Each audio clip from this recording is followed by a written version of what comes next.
Je suis le fils de Alphonse Elst qui s'est engagé en 1938 dans la Marine nationale.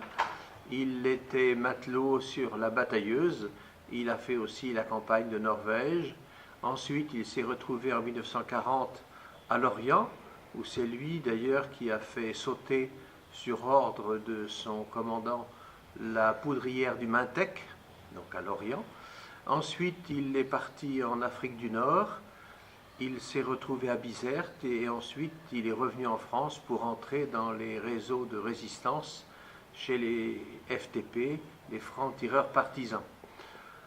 Le 3 novembre 1943, il a été arrêté à Auxerre avec ses camarades du réseau Simonetti. Il a été torturé par la Gestapo à Lyon. Ensuite, il a été envoyé à Paris.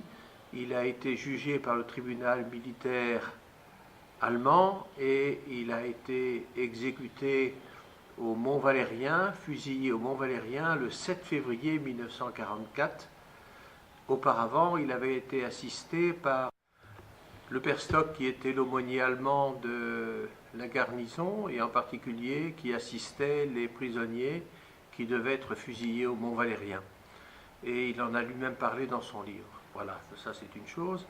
Moi je suis né 3 semaines après la mort de mon père, sachant que maman était elle-même recherchée par la Gestapo puisqu'elle était agent de liaison dans la résistance.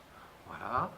Suite à cela, j'ai eu ma vie normale et j'ai appris en 2006 que je pouvais bénéficier des mesures qui avaient été prises par le gouvernement pour la reconnaissance du statut de personnes qui avaient été tuées dans un contexte d'extrême barbarie, qui était le décret de 2004. Mon dossier a été bouclé en 3 semaines. J'ai été indemnisé, depuis je suis toujours indemnisé, et je continue à militer dans la NPNOGD de façon à ce que, aussi peu que je le puisse, mes camarades qui ne sont toujours pas reconnus, dont les souffrances ne sont pas reconnues, puissent obtenir un certain soutien dans le peu que je puisse faire. Voilà ce que je voulais dire.